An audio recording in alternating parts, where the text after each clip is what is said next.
काफ़ी दफ़ा उन्होंने हलफ भी उठाए और कि मेरा इनसे कोई रिलेशन नहीं है, लेकिन जब एक बीवी अपने आंखों से अपने हस्बैंड के साथ बहन को देख ले तो मेरा ख्याल है पीछे कोई गुंजाइश की जगह नहीं रह जाती। हर वो दुनिया की चीज़ जो एक खामद को बीवी के लिए करनी चाहिए मैंने उसके लिए की। तो वो जब धोखा मिलता है ना तो बंदा ये देखता है कि यार मुझ में कमी कहाँ है। मेरे हस्बैंड ने जो किया वो किया। मुझे ज़्यादा तकलीफ़ मेरी सिस्टर की थी क्योंकि मैंने उससे बड़ा प्यार दिया। वो इतनी हट दर्मी पे है, वो कहते हैं ना दीदा दिलेरी से, वो लोगों को ये कहती है कि शायद जो है ना मैंने बड़ा अच्छा किया है, ये कदम मुझे पहले उठाना चाहिए था, मैंने क्या गलत किया। वो कुछ लोगों को ये भी कहते हैं कि हमारा तो ब्लड रिलेशन ही नहीं है। कभी तो वो मेरे सगी बहन होने से भी इनकार कर देती है। अस्सलामुअलैकुम। डेली धरती के साथ मैं आपका मेज़बान फ़ाहद हसन। नाज़रीन, आज मेरे साथ एक ऐसी शख्सियत मौजूद है जिसका नाम प्रिंसेस ऐना है। इनकी ज़िंदगी में एक बड़ा ही हादसा दरपेश आता है। वो हादसा ये होता है कि इनकी हंसती खेलती शादीशुदा ज़िंदगी में एकदम से नाज़रीन ज़वाल आ जाता है। ज़वाल किसी बाहर के लोगों की वजह से या बाहर की किसी लड़की या खातून की वजह से नहीं आता, इनकी अपनी सगी बहन की वजह से आता है, जो इनमें तलाक करवा कर इनके हस्बैंड के साथ अफेयर चलाती है और उनसे रहने लग जाती है, फिजिकल रिलेशन में रहने लग जाती है। शादी होती है नहीं होती, वल्लाह आलम। ऐना की तरफ चलते हैं और जानते हैं कि ये क्या मामला हैं। अस्सलाम वालेकुम ऐना। वालेकुम सलाम। कैसी हैं आप? ठीक। मैं बिल्कुल ठीक-ठाक। ऐना, मुझे ये बताइएगा कि आपकी शादीशुदा जो हंसती खेलती ज़िंदगी थी एकदम से उस पर ज़वाल आया। ज़वाल की तरफ तो हम बाद में आते हैं, पहले ये बताइएगा कि शादी का सिलसिला क्या हुआ था? क्या ज़बरदस्ती शादी हुई थी या क्या मामला हुए थे आपके? नहीं, मेरी अरेंज मैरिज थी और अल्हम्दुलिल्लाह बहुत अच्छी लाइफ गुजर रही थी। सिस्टर के साथ भी बड़ा प्यार था, बड़ा मेरे से बड़ी थी और उनकी लव मैरिज थी, बच्चे थे उनके 3। और अच्छा, सिस्टर ऑलरेडी लव मैरिज जी की बिल्कुल, थी उसने? मेरे से बड़ी थी वो। अच्छा। और फिर जब मेरे हस्बैंड और मैं आए, मेरे वालिद साहब की डेथ हुई, तो डेथ पे ही उनका आपस में जो है वो पहले उनका फ़ोन पे था एक दूसरे के साथ रिलेशन, फिर मैंने देखा और फिर काफ़ी वही जो एक ख़ानदान में होता है मसाइल पैदा, तो काफ़ी दफ़ा उन्होंने हलफ भी उठाए और कि मेरा इनसे कोई रिलेशन नहीं है, लेकिन जब एक बीवी अपने आंखों से अपने हस्बैंड के साथ बहन को देख ले तो मेरा ख्याल है पीछे कोई गुंजाइश की जगह नहीं रह जाती। तो बहरहाल नहीं बर्दाश्त कर सके तो एंड फिर मुझे डिवोर्स खुद ही लेना पड़ा उनसे। लेकिन उनके हस्बैंड की तरफ से कोई नहीं, उनके हस्बैंड इवन खुद मिले हुए थे उनके साथ, क्योंकि जब उनके हालात थोड़े ख़राब हुए ना तो वो था ही इस कैटेगरी का, बीवी को भी नहीं संभाल सकता था। फिर उसको लगा कि चलो इसकी बहन काफ़ी रिच फैमिली में उसकी शादी हुई है, हस्बैंड काफ़ी कमाने वाले हैं, तो चलो अगर हमारे घर में कुछ आ रहा है मेरी बीवी की वसादत से तो आता रहे, हमें क्या इस चीज़ से। तो आपके हस्बैंड करते क्या थे? वो बेसिकली बाहर दुबई में उनके वो कंपनी में जॉब करते थे एज अ मैनेजर, वहाँ पे थी उनकी पोस्ट। इंजीनियर थे वो। अच्छा, इंजीनियर। जी। तो पाकिस्तानी तक कम से कम 5-6 लाख वो एक मंथ का कमा लेते थे। और बस फिर ऐसा हुआ कि फिर मुझे उनसे डिवोर्स लेनी पड़ी। आपने फोर्सफुली उनसे डिवोर्स ली ये सब जानने के बाद, या फिर हस्बैंड की तरफ से कुछ रिस्ट्रिक्शन? नहीं, उन्होंने उसके बाद मुझे काफ़ी फोर्स किया कि आप ऐसा नहीं करो। बड़ी ऑफ़र भी उन्होंने करवाई कि मैं ये भी करता हूँ तुम्हारे लिए, ये भी करता हूँ, लेकिन मुझे मेरी खिदमतों पर, मेरी वफ़ादारी पर जब एक औरत हद से ज़्यादा तकलीफ़ उठाती है, हर वो दुनिया की चीज़ जो एक खामद को बीवी के लिए करनी चाहिए मैंने उसके लिए की, तो वो जब धोखा मिलता है ना तो बंदा ये देखता है कि यार मुझ में कमी कहाँ थी कि ये इसने किया, तो जाहिर सी बात है कि वो फिर मेरे काबिल नहीं था। तो मैं उन औरतों में से भी नहीं थी कि मैं जाहिलों की तरह, बच्चे अगर हुए हैं तो मैं सारी ज़िंदगी वो देख कर जहर मैं खाती रहती और मैं पिसती रहती। मैं आज के दौर की एक खातून हूँ और मुझे बड़ा वो कहते कि हिम्मत से मुझे काम लेना था। तो आपके कितने किड्स?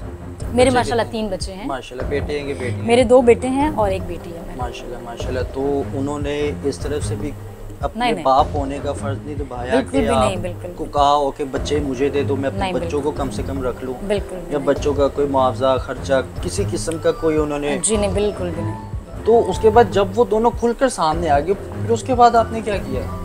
उसके बाद ये था कि जब फादर की डेथ हुई तो घर में, क्योंकि मैं ही थी कमाने वाली, भाई छोटे थे मेरे और मेरे अपने बच्चे, फिर मेरी रिस्पॉन्सिबिलिटी थी, मेरे सबसे बड़ी मेरी माँ मेरी रिस्पॉन्सिबिलिटी थी। तो जब एक बंदा देखें सब कुछ देखकर, उसने मेरी वालदा के सामने हलफ उठाया कुरान मजीद ले आई वो, उन्होंने कहा कि जो भी था मेरा ये भाई है, मैं इसके साथ कोई ऐसा वो नहीं रखूँगी। तो उसके बाद भी उसने राब्ते रखे, मैसेजेस देखने मैंने रेगुलर लाइफ में। सबक मिला क्योंकि मज़ीद मेरे लिए एक मजबूती का बायस बने वो लोग, क्योंकि मेरी बच्ची है, मेरे बच्चे हैं, अब मुझे उनके लिए कुछ करना है। वजह इसकी कि मैं पीछे लाइफ में देखूं या उनकी टेंशनें लेके दूं, तो मुझे मेरे बच्चों के लिए नहीं, आपकी बात बिल्कुल वजह है ना, लेकिन इंसान को जब धोखा मिलता है तो वो कैटेगरी होती है कि मुझे किस बंदे से किस नौयत का धोखा मिला है। जब एक ही माँ से औलाद पैदा होती है तो आपको फिर ज़्यादा दुख होता है इस चीज़ का। ऑनेस्टली मुझे ना मेरे हस्बैंड ने जो किया वो किया, मुझे उस चीज़ पे इतना, क्योंकि ये एक ट्रेजेडी है, सबके साथ होती है। इस माशरे में बहुत सी ऐसी औरतें हैं जिनको डिवोर्स हुई है कि एक बार नहीं 3-3 बार हुई है, लेकिन मैं उस चीज़ से एग्री करती हूँ, इत्तेफाक करती हूँ, क्योंकि अल्लाह ताला ने जो लिखा होता वही है। बिल्कुल ऐसे। मुझे ज़्यादा तकलीफ़ मेरी सिस्टर की थी, क्योंकि मैंने उसे बड़ा प्यार दिया। इवन मेरे पास जो कुछ होता था ना, वो कहती थी ना कि ये मुझे पसंद है, मुझे दो, मैंने विद इन मिनट्स उसको उतार के दे देना होता था। फिर वैसे भी हर लिहाज से सपोर्ट किया। तो मुझे ये शौक़ अभी तक मेरे अंदर ये रंज नहीं जाता कि यार मेरा कसूर क्या था, कि अगर मेरे हस्बैंड की कोई गलती थी तो थी, लेकिन वो तो मेरी बहन थी ना, मेरे साथ पैदा हुई, हम एक माँ से थे, उसको ये चीज़ समझ लेनी चाहिए थी कि यार मेरी बहन को कितनी तकलीफ़ पहुँची। तो बाकी रिलेटिव्स की तरफ से, बाकी बहन भाइयों की तरफ से क्या रद्द-ए-अमल सामने आया कि आपकी जो बहन है आपके हस्बैंड से तलाक के बाद आपकी उसके साथ बग़ैर निकाह के रह रही है? तो कोई बहन भाइयों ने बोला नहीं, समझाया नहीं, या रिश्तेदार नहीं आ गया है, कोई बड़ा बन के कोई भी नहीं आगे आया समझाने के लिए? नहीं, मेरे असल में जो रिलेटिव्स हैं अल्हम्दुलिल्लाह मेरी बहुत ज़्यादा ऑनर करते हैं, बहुत ज़्यादा। नहीं, आपकी बहन को समझाने नहीं, मैं वो बता रही हूँ, क्योंकि जब मैंने सबको बता दिया कि उसने ये कदम उठाया है तो सब ने उसके साथ बाइकआउट कर दिया ना, तो ज़ाहिर बात है मेरे लिए किया उन्होंने, तो कोई भी उससे नहीं बोलता। वो पाकिस्तान भी नहीं आती और आ भी नहीं सकती, और घर वाली तो बात ही कोई नहीं कि वो घर इंटर हो या कुछ ऐसा सीन हो। मैं ये मैसेज भी कन्वे करना चाहूँगी उन ख़वातीन के लिए कि जो दिल को रोग लगा के बैठ जाती हैं, अपने बच्चों को नहीं देखती, बिस्तर पकड़ के लेट जाती हैं और उनको पूछने वाला कोई नहीं होता। उनको मैं ये मैसेज देना चाहूँगी कि अपने आप को इतना मजबूत कर लें, क्योंकि जितनी आप माँ होती हैं उतना ही वो भी वालिद होता है, जिसने बच्चे पैदा किए हैं आपसे, उसकी डबल जिम्मेदारी होती है। तो ये सोचो कि जब वो छोटे छोटे कदम बढ़ाते हैं, वालिद उनके साथ मोहब्बत करता है, तो उसको एक लम्हा वो याद नहीं रहता अपने बच्चों के साथ गुजारा हुआ। तो फिर आप माँ होकर आपने डबल रोल अदा करना होता है। आप उनके ज़िंदगी में जब वो चले जाते हैं तो माँ भी बन जाती हैं और बाप भी बन जाते हैं। आपने 2 रोल उनके साथ अदा करने होते हैं। तो लिहाजा उनको सोच के टेंशन लेने से बेहतर है कि आप अपने अंदर इतनी मजबूती लाएँ और भूल जाएँ, और एक ट्रेजेडी समझ के भूलें और अपने बच्चों की तरफ बढ़ें, और बच्चों की वर्थ इतनी और मजबूती से उनको कॉन्फिडेंस इतना दें कि वो नेक्स्ट आने के लिए, हर मुसीबत के लिए वो इतना अपने आप को तैयार कर लें कि अगर हम पे कोई मुसीबत आए तो हमें उसका मुकाबला कैसे करना। बेहतर हो गया है ना। लास्ट में मैं सिर्फ ये पूछना चाहूँगा कि आपकी बहन ने और आपके खावन ने आपसे माफ़ी मांगने की कोई हिम्मत की है? ये बड़ा एक यानी क्वेश्चन किया आपने। अभी तक ऑनेस्टली मेरी सिस्टर ने, बल्कि वो इतनी हट दर्मी पे है, वो कहते हैं ना दीदा दिलेरी से, वो लोगों को ये कहती है कि शायद जो है ना मैंने बड़ा अच्छा किया है, ये कदम मुझे पहले उठाना चाहिए था, मैंने क्या गलत किया है। तो उसको कोई रंज नहीं है किसी किस्म का। एक होती है ना नदामत, उसको अगर बंदे गलतियाँ करते हैं हो जाती है, लेकिन उस पर अगर माफ़ी मांग लेना तो इंसान को दिली तौर पर ना सुकून आ जाता है। लेकिन ऐसे उसने कोई वो नहीं, अभी तक वो यही कह रही है कि मैंने, पहली बात तो ये कि वो दोनों एक दूसरे के साथ हम सब कुछ एविडेंस हैं, ईच एंड एवरीथिंग मेरे पास है, लेकिन वो कुछ लोगों को ये भी कहते हैं कि हमारा तो ब्लड रिलेशन ही नहीं है। कभी तो वो मेरे सगी बहन होने से भी इनकार कर देती है, वो कहती है कि जी मेरा तो उसके साथ ब्लड रिलेशन नहीं था।